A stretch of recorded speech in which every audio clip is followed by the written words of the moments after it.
Your Locked On Capitals, your daily podcast on the Washington Capitals. Part of the Locked On Podcast Network. Your team every day.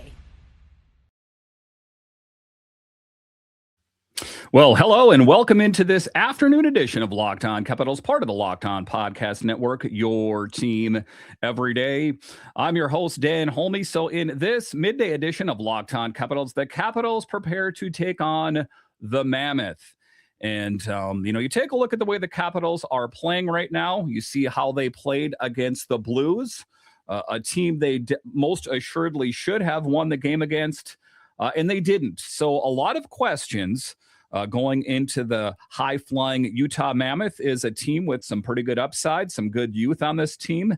And I do think that the Capitals will have their hands full tonight. So the Caps are heading out west searching for answers. But the biggest issue isn't lineup changes, it's scoring. With David Kampf, we might see him nearing his return, and Logan Thompson carrying the load. I'll break down why this team is stuck, what it means for the playoff push. I know it's way out there, and why time is officially running out. And I know what you guys are going to think right out of the gate. Running out, Dan. It's ran out quite a while ago, and I get that. But until they're mathematically eliminated, I am going to go with the thought process that maybe this team has what it takes. It would not be the first time that this team has surprised us before, but they are going to need to have a complete about face if there is any plans of making it to the playoffs. So let's just get right into it here. The biggest takeaway, the Capitals' problem isn't effort. It's identity. And here's the thing, right? The biggest takeaway from this entire road trip setup, from the loss to the Blues, from this matchup with the Mammoth, is this. The Capitals don't know what kind of offensive team they are anymore. Again, if you're an everydayer, I titled an episode, The Rudderless Capitals. Well, it's still a thing. The rudderless team, a team without direction, a team that's kind of like holding its eyes and its ears and just like tell me when this season is over. I feel like that is the case for the Capitals. You hear the things from the players that, no, we're still in it, but their actions do not speak to that. So, talking about this team and it's having no identity, it sounds harsh, but it's true. And why is this true? Because look at the numbers, and I'm going to be honest with you here, they're ugly. 2 or fewer goals in 10 of their last 11 games. Dead last in the NHL in goals over that stretch, just 16 5-on-5 goals in those 11 games. Let's call it what it is. That's not a slump. That is an identity crisis. And you hear the frustration as well from the players. Dylan Strome saying, quote, "We've got to find ways to score goals. That's our job," unquote. Copy paste generic answer from Caps PR. Like, that's not a systems quote.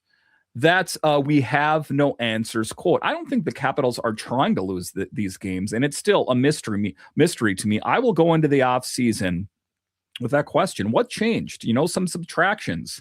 But the subtractions, and I know you'll say John Carlson and Nick Dowd, those were in the latter part of the season. But big picture, the subtractions that have, encompassed this team for a lion's share of the season, it just doesn't make sense.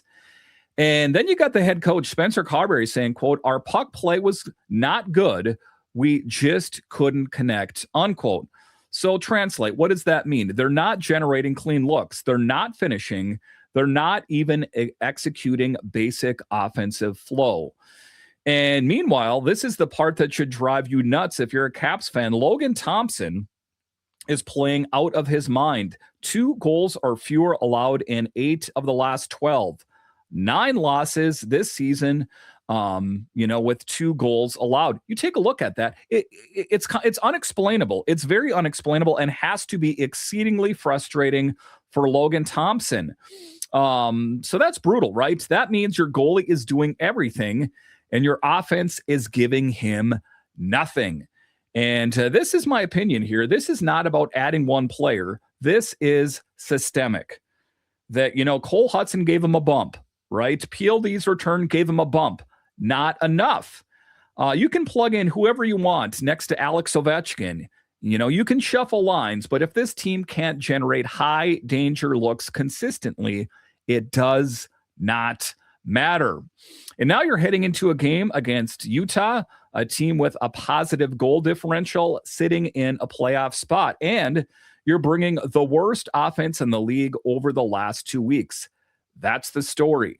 I hate to be doom and gloom, but that is the state of the Capitals right now and where they are at.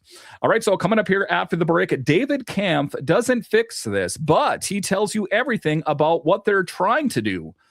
I'll discuss straight ahead.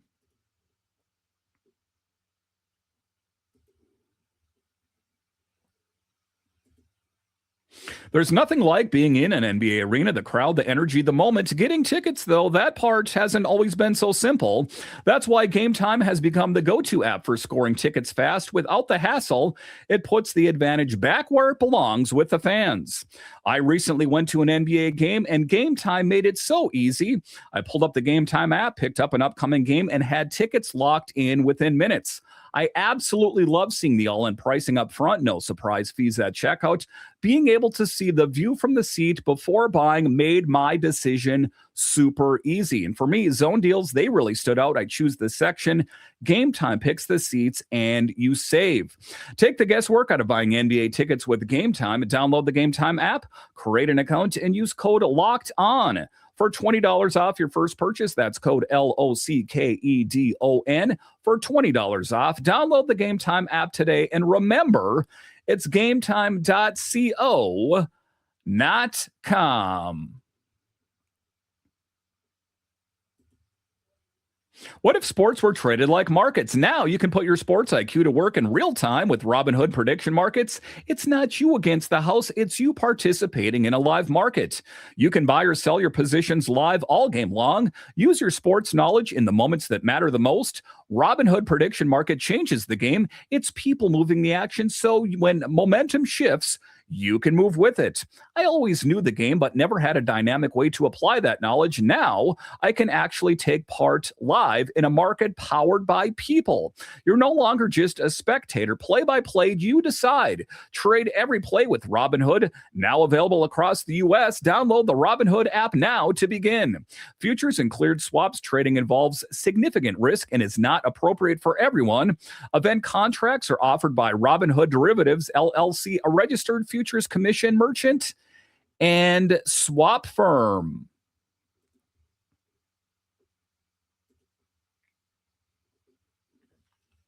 All right, welcome back into this afternoon edition of Locked On Capitals, part of the Locked On Podcast Network, your team every day. As always, I want to thank you for making this your first listen of the day and for making Locked On the #1 sports podcast network. So in segment 2 here, David Kampf. Yeah, remember that guy? We haven't seen him yet. Going all the way back to the trade deadline, we still have not seen David Kampf. And as I record this at 5:25 local, we still don't know for sure. So the second segment, and yeah, let's talk about that mysterious man known as David Kampf, because, Kampf is here. Is he going to play tonight? We don't know. It's why Kampf is here. Is he going to be, playing on the fourth line? And ultimately, what can we hope from Kampf? Is it just to give this team a bump? And what, him on the team now, and how the Capitals view them right now is they're trying to hope that Kampf is some sort of spark plug, that Nick Dowd on the fourth line, you subtract him, that left a gaping hole. And David Kampf has some of those Nick Dowd vibes. Is he going to be the guy? So Kampf joins the team after, lifestyle stuff, visa issues, new baby, real human things. And first off, respect. That matters. But from a hockey standpoint, listen to Spencer Carberry, quote, "We're just trying to get him up to speed as quickly as we can," unquote. He was dealing with those personal issues, visa issues outside of his control, that his wife had a baby. You have to do the right thing, right? It's the right thing to do, be with your wife with a baby, right? But it's nice that he's here, and hopefully, maybe a little too late, I guess you could say. Too little too late as far as David Kampf is concerned, but an opportunity to see what this guy has in the tank. Is he actually going to give this team a bump when they so desperately need it and they need the points? But here's the realistic thing, right? Kampf is not an offensive fix per se. He's a defensive center. He's structure. He's penalty kill. He's stability. So can he give this team a bump in the defensive department, right? Kind of the same things that Nick Dowd did. Can Kampf be that guy? But his structure, his penalty kill, his stability, what does that tell you? That the Capitals are leaning into low event hockey, defensive reliability, and hoping goaltending carries them, which I get it. But also, that's not how you climb back into a playoff race when you're 6 points out last checked. Again, very outside looking in, and the Capitals are running out of runway. That's how you hang around, but not how you surge. And meanwhile, the lineup tells the story. Ethan Frank out injured, Pierre-Luc Dubois in the spotlight for everything but offense lately. And then you're rolling into Utah with a Mammoth team that's dialed in, a Mammoth team that already beat you earlier this season. And oh yeah, this is your first trip back to building since Ovi broke his leg there.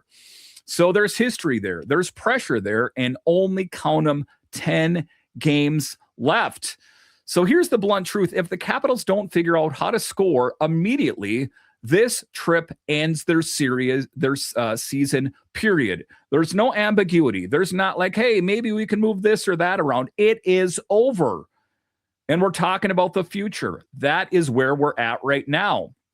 But realistically, you cannot waste elite goaltending, score 2 goals a night, and expect to catch teams in March. It's just not doable. That's not how this league works. The Capitals made too many mistakes for too long, and too many people out there said, it's early, they'll figure it out. The Capitals never figured it out in the 25-26 season. And we're coming right up onto it. Like if we lose a game or so, and we're out of it. It's all over. It's all over. So a difficult position for the Capitals to be in. But a final thought here, and a little dramatic, but accurate.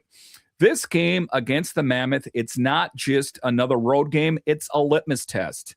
Are the Capitals a team that can adjust and push, or a team slowly realizing their window has already closed? We are about to find out. All right, so thank you for joining me on this afternoon edition of Locked On Capitals. I will have a game breakdown in tomorrow's afternoon edition. The game for your morning commute will be talking about Ivan Miroshnichenko. I think a guy that has a lot of offensive upside, a guy that the Capitals sat for 8 games before he was inserted into the lineup. It is going to be a must listen or a must watch for you on your morning commute. And then, like I said, tomorrow afternoon, I will get you guys caught up, my thoughts on Caps versus Mammoth. All right. Thank you for joining me on this afternoon edition of Locked On Capitals, part of the Locked On Podcast Network. It is your team every day. My name is Dan Holme, and I'll talk to you again next time.